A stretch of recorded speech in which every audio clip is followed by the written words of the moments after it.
Good morning to everyone, and is that... Yes, it's a hidden item that I knew the location of, so that's one less item that I'm gonna get annoying comments about. And speaking of which, I will now list every game where Yoshi speaks English. God, that was bad! I got so many comments saying the exact same thing over and over and over again. Seriously, folks, is it too much to ask to just check a few comments, see if you've already been beaten to the punch? Because odds are, you've already been beaten to the punch. And this isn't just for me, this is for basically any other LPer out there. There are several of us that really get annoyed, seeing the same comment over and over and over again, because, as a rule, I try to keep up with everything, and so it doesn't mean that if there's one more comment about it, that it increases the chances of me seeing it, because it basically goes from 99.9% to 99.9%, so it's essentially a pointless exercise. Anyway, in this video we're going to wander all around Sinnoh, exploring areas that were closed off to us previously, but now that we can use rock climb outside of battle, we can get there. There are a few of those areas all over the place. There's one exception, though. I'm not going to cover Mount Coronet just yet. The reason being that, as far as the story goes, the Galactic HQ is up next, and after that, we need to do Mount Coronet anyway, so I'm just going to get it all in one shot. Besides, that place is really freaking huge, and I don't really feel like getting lost in there just now. Anyway, we're almost done with this area. It only had the HP up and the Roar TM as far as I know. So, yeah, now next destination is going to be the Lake Valor Resort, and there are rock climb mazes in that place. That's right, we're gonna have to use rock climb over and over and over. By the time we're done with this place, you're gonna be sick of seeing that same old Bibarel sprite. So, the first maze is down there. I say maze, but it's just, there's just a lot of rock climbable walls in this area. Oh, yeah, this is the place where you get the coin toss app for the Poketch.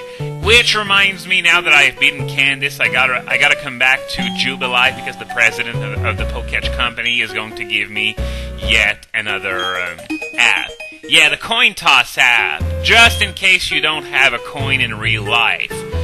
Doesn't happen very often to my knowledge, and besides, I never thought coin tosses or other random things were a good way of making a decision. There's always a logical conclusion that can be reached if you just think about it a little. So, that coin toss thing is just for those who can't be bothered to think, and in today's world, that's pretty bad. So let's get back up there. And then down here, that beach there, I think it only leads back to Route 213, so I'm not even going to bother with it. Up there, though, it looks like there's nothing, but obviously there's gotta be a hidden item somewhere. There we go, it's a sunstone. Yeah, I knew there was something here, because why would you make so many rock climbable walls that lead to absolutely nothing? That would be kind of stupid. Now there's another maze, so to speak, that's somewhere else in the resort. I'm gonna head there right now if I can just climb this stuff. God! I'm sick of seeing that Bibarel! And now, it's not here, so it's gotta be over there. Maybe? Okay, I see where I gotta go now. It's down here. It's really hard to see because of the camera angle, but yeah, you gotta go down here, then down here, and then back up through another really hard to see rock climbable wall right here. How are you supposed to know, unless you already know in advance, that there's a rock climbable wall there? The camera angle just makes it completely impossible to see. And now, okay, and back up here, and we got two items. I wonder what those are. I hope they're useful. An iron, well, not too bad, at least it saves me the trouble of buying one. And the Dream Eater TM. No plans for it in this LP. Whatever. So, now I'm gonna head to Jubilife before I forget about it to get the the app that I'm supposed to get. I honestly don't remember which one it is, so I'll be finding out this at the same time as you do. So, building is up here. Talk to the president. And, okay, which one is it? He always says the same thing. Still yet another new... Oh, it's the move tester. Basically, you input a type matchup and it tells you how effective it's going to be. Once again, for those people who don't want to check Cerebi, now you got it on your Poketch. So, just gonna check if the president says anything. No, I thought he was gonna say something like... we're still in the process of developing new apps, but that would be a lie because that's the last one that he gives in this game. Now I'm going to fly to Heart Home, which is what I wanted to do last time, actually, but for some reason I went to Pastoria instead of, well, it was no biggie because there was stuff to be done in the Pastoria area as well. So there's another one of those rock climbable walls in Route 208. I think it's near the entrance of Mount Coronet. I'm just gonna go check. Oh, of course, a random battle. So anyway, how about that Victini movie? As it turns out, the two movies are two full-size movies with almost the same plot, just a few minor differences here and there. And, seriously now, why are they doing that? Do they expect people to go see both movies or something like that? I mean, they have the same basic plot, so it's sort of pointless. It's kind of like, are they really expecting us to buy, for example, both black and white? And I know there are people who actually do that, even though it's just basically the same game. They just want all the version exclusives or something instead of just, oh, we got a trainer up here. Didn't remember that, but I think there's an item behind those rock smash boulders. I'm going to check that out after the battle. But, yeah, there are some people who actually buy both versions of a Pokemon game just to get all the version exclusives and stuff. Though, I wonder why, because nowadays with Wi-Fi, you can basically trade all over the world with it. And, of course, that excludes the legendaries. For example, a white owner is going to have more trouble getting a Reshiram because it's not breedable. But still, if I'm planning on buying white, okay? If I wanted to buy black, it would only be to get Tornadus and Reshiram. Really? I would shell out the full price of a game just for two Pokemon? No. That just doesn't make any sense. I'm sorry. So, yeah, I can understand why they did that for the game to encourage trading, but for the movies, it's just basically an invitation to see the same movie twice, which is really, really stupid in my opinion. Anyway, let's see if there's an item behind this. Oh, hi, Tropius. I was so sick of Bibarel. It's nice to see a new face. Nope, doesn't seem to be anything. If there is, well, there might be, but I don't feel like checking every single tile, so feel free to not comment on it. Thank you very much. And why didn't I fly away right away? I don't really understand, but anyway, we're going to Celestic Town because there are two more things left to do on the agenda.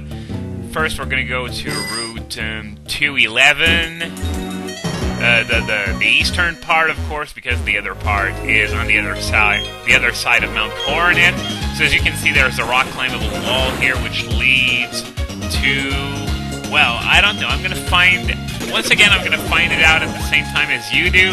And it's a Psychic TM! Wow, that's really sweet. That's another TM. I'm not going to need to buy the Game Corner. This is going to be going on the Uxie, no doubt. And now, not really the last thing we have to do, because there is still one item to collect in Veilstone, which is our next destination storyline-wise. But, yeah, that item there, can't get it because we need Waterfall. Just gonna defog the place just in case I encounter any battles. I don't want to have the accuracy of everything reduced. So, remember that rock climbable area in the Route 210 which led to a shiny stone that I couldn't get because, well, you need rock climb? Well, now you can get to it. Yeah, way to be late, shiny stone. There's fashionably late, and then there's just plain late.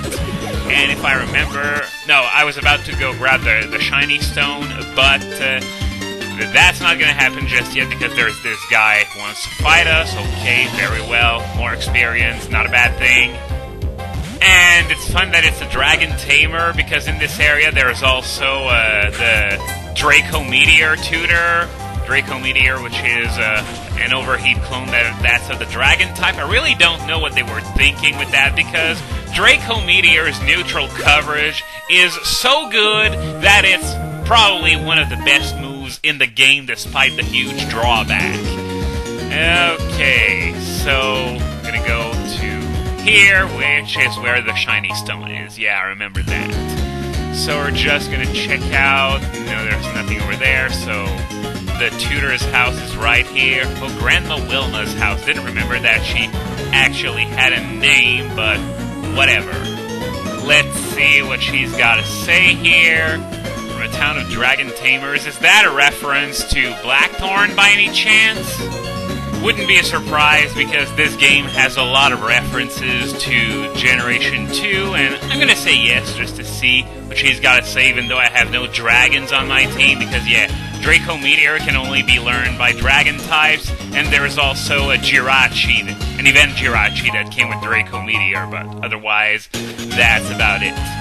So, this is where it brings you back, so I'm gonna get out of here, and I think we're good. We can fly to Veilstone. Now there's one more item to get with Rock Climb, which is in Veilstone. I wonder why they put that there.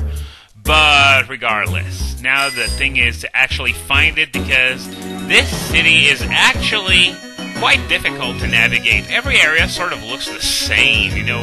Okay, I got it. I just saw it, so I'm just gonna get up there.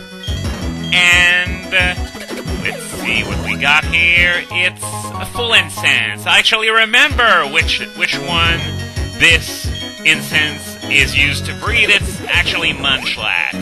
Yay for me not completely forgetting about everything. So now we're gonna have to head to the Galactic HQ.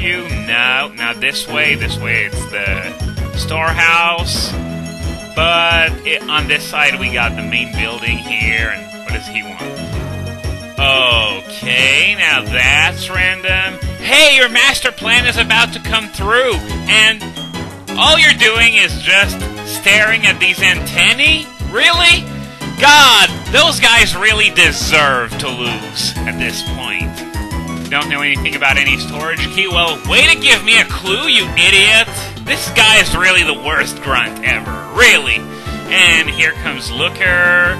And yeah, he's got the storage key, which, remember that door all the way back when we recovered Dawn's Pokédex? There was a locked door. Well, this is the key that unlocks that door, so... Okay, prepare the best you can. I'm just gonna check out in this building, because I think there are a few grunts to fight, maybe? I don't really remember for sure. Okay, this one doesn't want to fight. Maybe this one? Nope. Okay, think those guys don't want to fight, even though I'm clearly trying to barge into their building. Okay, so no one wants to fight, so the best thing to do is going to be to actually go ahead and go to the storage building, which is all the way around here. Did I mention the city is ass to navigate? Anyway, the door is right here, and here's Looker.